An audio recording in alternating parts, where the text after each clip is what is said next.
All right, so we got lesson 4.3, day 2. This time we are focusing on solving quadratic equations using factoring. Okay, we're solving quadratic equations by factoring. And one of the key things in being able to do that is understanding what's known as the zero product property. And all it's saying is if I have two things being multiplied together and it equals to 0, either A can equal 0 or B can equal 0. And then A times B will equal 0. So as long as one of those things being multiplied is equal to 0, the whole product will equal to 0. All right. So let me go ahead and show you guys the first one, and I'll have you guys start helping me on these other ones. Okay, so for number 1, notice the directions. We are solving. All right, so solving means I want to know what x is equal to. All right, that's what solving means. What does x equal to? So let's find out. Number 1, I'm going to start by factoring. Okay, so I have 3 terms. So I'm going to use this method I showed you guys yesterday.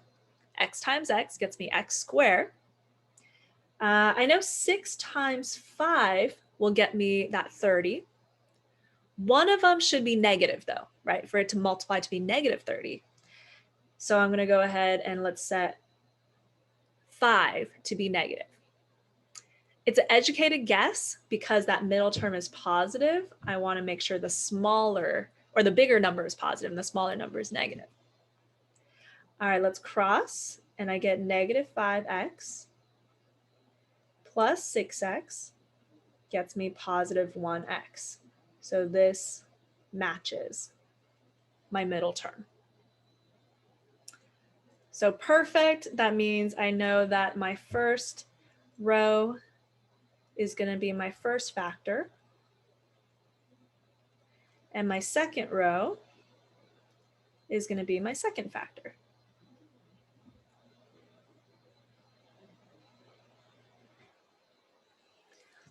All right, so hopefully that looks all familiar so far, right? But now we have to continue because we're trying to solve for x. All right, we factored, but we haven't solved for what x is. So this is where we're using that zero product property. I have 2 things being multiplied, 1, 2, to equal to 0. So either the first parentheses is equal to 0, or the second parentheses can equal to 0. All right, so that means x can equal to negative 6, or x can equal to positive 5. And that is your final answer, because now you know what x is. All right, let me take a pause. Any questions? So is that it? Like just x equals negative 6 and x equals 5? Yeah, that's it. It can be either one. That's yeah. But you have to give both answers though. Yeah, of course. Okay, good. Yeah. Okay, cool. Perfect. Okay, let's keep going. So that's essentially the main thing for today's lesson is knowing how to continue after factoring and knowing how to solve. Okay, so let's go to number 2. Number 2 is a little bit different because notice in number 1, we had, everything equal to 0, like 0 was on one side. And that's kind of what we need, right? We need that in order to use that zero product property.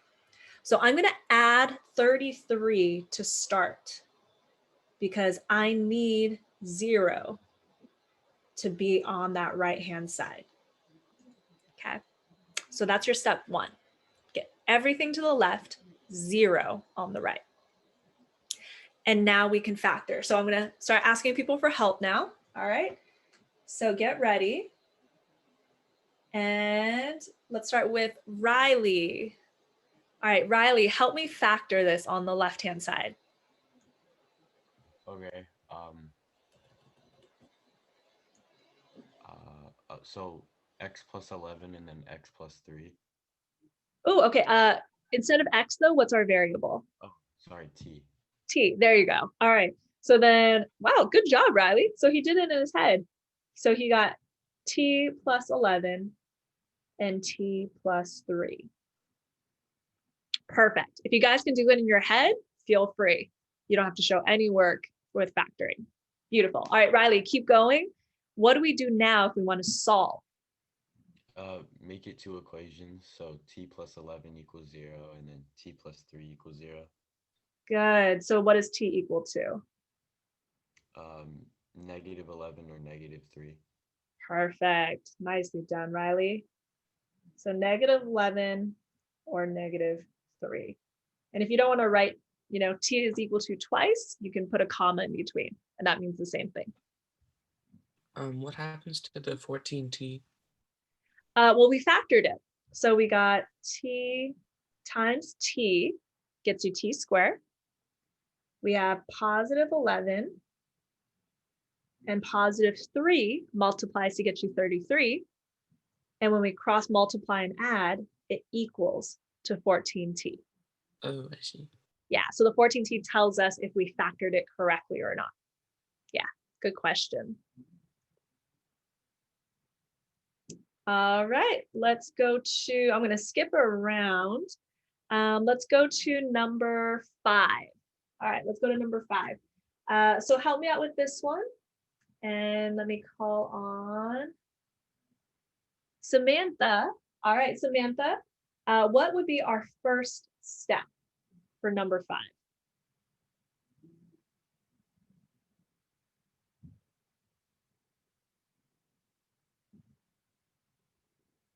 Samantha? Sorry, my mic. Oh, it's okay. All right. So what would be your first step for number 5? You make 2x and then x. Oh, not yet. What's our very first step? We have We have to make it the 3 on the other side and make it equal to 0. Good. There we go. All right. So then we have 2x squared minus x minus 3 is equal to 0. Good. Very important first step. Okay, Samantha, keep going. Let's factor. Okay, then you do 2x and then x. Mm-hmm. And then 3 and negative 1. Good. Okay. So let's cross multiply. And we get very close, positive 1x. So what does that mean we should do? Make the 3 negative and the 1 positive. Excellent. Yes. Good job. So then now we have positive 2x minus 3x to get negative x. All right. So that checks out. Awesome. Okay. So what's my first parentheses, Samantha? 2x and negative 3. And then what's my second parenthesis? X plus 1. Perfect. Nice. All right. Good job so far, Samantha. I'm going to jump to somebody else. Way to go. All right. Now from here, what should I do? Let's go to Maddie. Yes. Okay, so Maddie, what do I do here? Samantha perfectly factored it. It's all set up, ready to solve. So how do I solve it? Make x equals 0 for each one. So it'd be 2x minus 3 equals 0. And then x plus 1 equals 0. Good. All right, and then x plus 1 is equal to 0. Okay, help me solve. So well, the first one, x is gonna, well, not the 2x, but x, it equals negative 1. Good. Yep. So I can just get that out of the way. Yeah. And then you add 3 to 0. So it'd be 2x equals 3. And then 2 divided by x. So 3 divided by, so x equals 1 1/2 or 3 over 2. Perfect. Nicely done. All right. So x is equal to 3 over 2. Comma. And x is equal to, oh wait, so do you just like a comma? Oh, okay. Yeah, you can put or you can put the comma, either one. I'm okay either way. Okay, cool. Nicely done, guys. Way to go. All right. Let me see if I have any questions that I think might stump you. You guys are doing real good. Let's see. Let's try. Okay, I guess let's try number 4. Number 4 looks a little different. All right, but process is the same. So help me out with this one.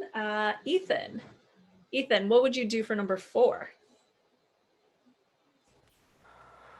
I would make x minus, it has to add up to 16, right? Multiply. Oh, that's right. So then x minus 4 times x plus 4. Good. Yeah. We got a difference of perfect squares here. So yesterday I showed you guys where this is like x squared minus 4 squared. So you have 2 parentheses, one with positive, one with negative. Okay, Ethan, keep going. So what do I do from here?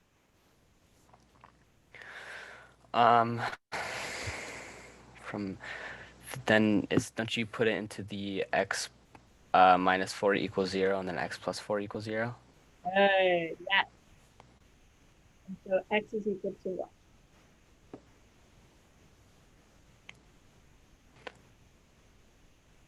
Ethan, keep going. Just finish it up. Oh, so then x equals negative 4, or x equals positive 4.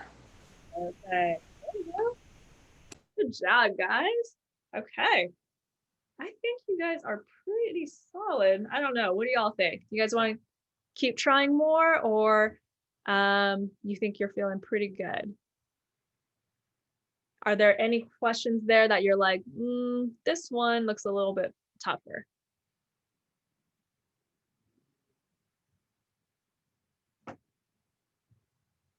Okay, well, let me have you guys practice a few then, just to make sure. So let me pick a few just to double check and be sure. And I'm going to have you guys try numbers, let's do the last 3. Number 9, 10, and 11. Okay, try those 3 on your own. See if you can get the right answer, and then I'll call on people and see what you guys got. All right. And if you're not sure, it's okay. Just let me know that you're not sure, and then we can work it out together. Okay. All right. Number 9, just go ahead and tell me your answer. Just tell me your answer, and I'll double check and make sure it's correct. All right. Let's go to Michael Y. Michael, what did you get for number 9? I got x equals 5, and x equals negative 2/3. Good. Perfect. All right. That was number 9. Nice.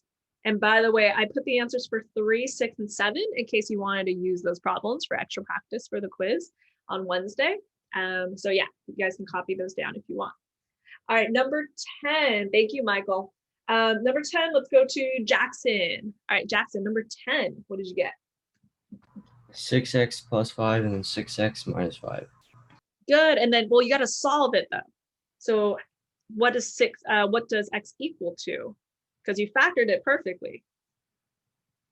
But there's more steps after that.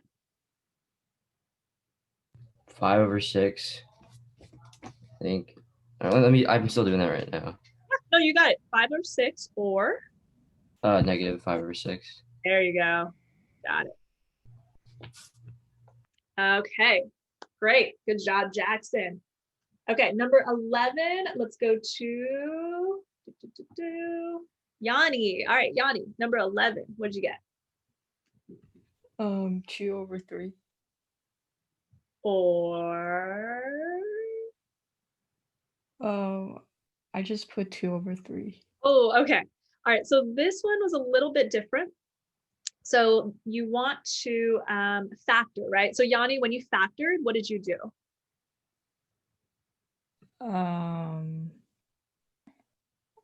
I put 2x times 6x minus 4. Oh, okay. So you can actually pull out another 2, right? Because both of those have 2. So you can have 4x, and then you have 3x minus 2. Okay.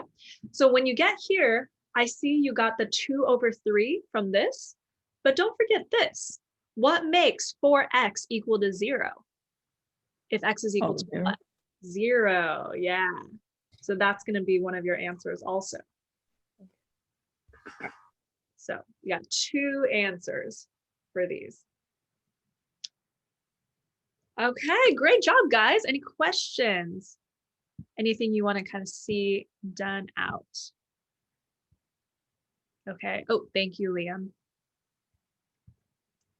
Okay, let's move on to the back, guys. We got a couple word problems to practice with. So I will show you how to do the first one. And then the second one, I'll have you guys practice because, yeah, word problems tend to be a little more difficult. And I have to say, on the quiz, yeah, that word problem was crazy hard. But when I saw you guys like set it up, some of you guys actually did really great job actually setting it up. And that wasn't necessarily the issue. Okay, so you guys actually are probably better at word problems than you think. All right, so let me help you with number 12, and then I'll have you guys try number 13. Okay, so the length of a rectangle is 2 feet more than its width. Find the dimensions of the rectangle if its area is 63 square feet. All right, so that's step 1 in word problems. Read the entire problem, try to get an idea of kind of what the situation is. All right, the second thing is I always like to underline what I'm trying to find. I'm trying to find the dimensions, meaning length and width, okay? So if I wanna find the dimensions, let's set our variables. So I'm gonna say L is the length and W is the width. All right, and those are the dimensions I'm looking for. All right, my next step now is to write equations to solve for these variables.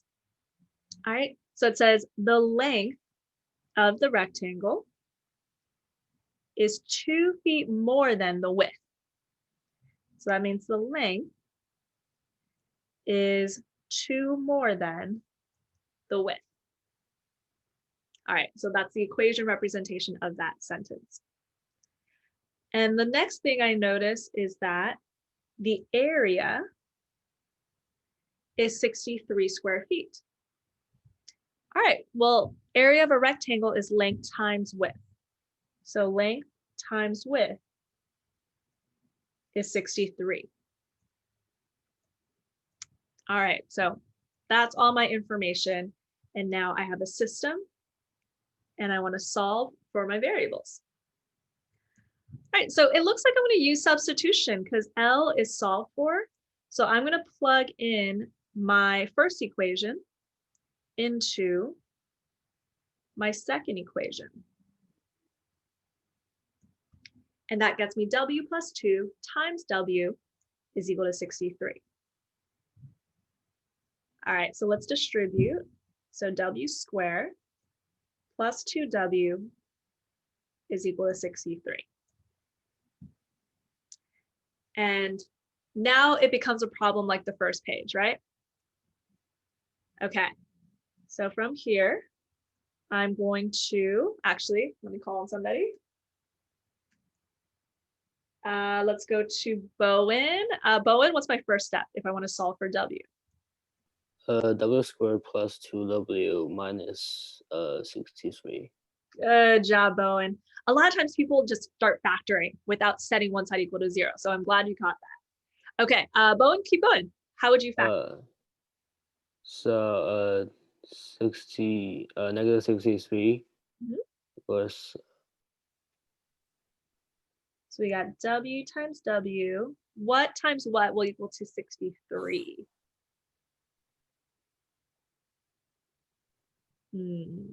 Anyone actually? That's a higher number. 9 times 7. Nice, Mateo. 9 times 7. And because it needs to multiply to be negative 63, which one of those should I make negative? Well, I want positive 2. So do I want the big number or the smaller number to be negative? Hopefully the smaller. Yeah, the 7. Good. All right, so then we got cross multiply. I get negative 7w plus 9w is equal to 2w. All right, so that worked out. So I got w plus 9 times w minus 7 is equal to 0. Okay, so finish it off for us. Let's go to Paolo. All right, Paolo, what does that mean w equals to?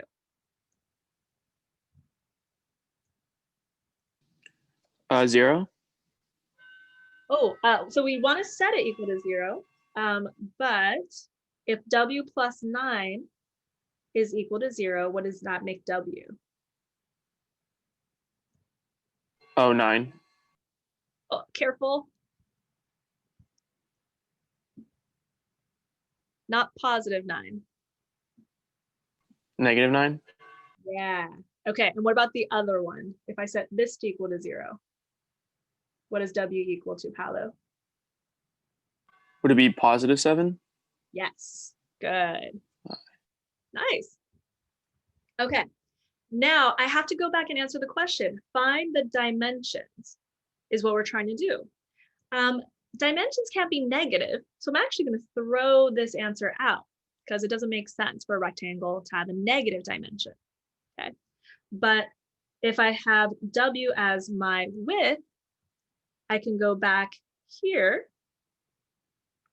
and see that my length then is 9.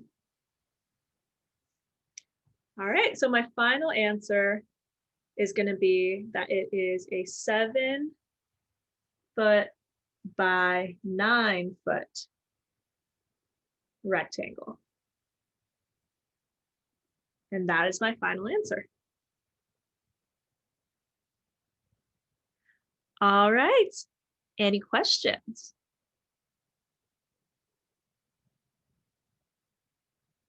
Okay, let's have you guys go ahead and try one on your own. So number 13, all right, read it all the way through, right? Go step by step, set up your variable, set up your equation, solve for the variable, and then answer the question, okay? It says, Lynn has a rectangular garden with dimensions 6 meters by 9 meters. Okay, so the first thing I would do is I would make a drawing. All right, so she has a rectangular garden. Okay, so 6 meters, this is 9 meters. Okay, she wants to double the area of her garden by increasing the length and width by the same amount. And we don't know what that amount is. So this is actually my X, okay? So she's gonna increase it, the length and width by X. So if I, let's say, add X to 6, here, let me draw this a little better. So I'm increasing this by X, okay? And then I'm also increasing the length by X. Put this on the outside, so it's a little less messy. Okay, so I'm increasing the length and the width by the same amount, X, and I want to find out, well, what's the new dimension of the garden? Okay. All right, so then I know that she wants to double the area. So the original area is 54. And so I want to double that area, meaning my new area is going to be 54 times 2, which is 108. All right, so that's my new area. All right, so let's set this up. I'm going to have my new length, so that's X plus 6, times my new width, which is x plus 9, and I want it to equal to the new area of 108. All right, let me take a pause. Any questions on that setup?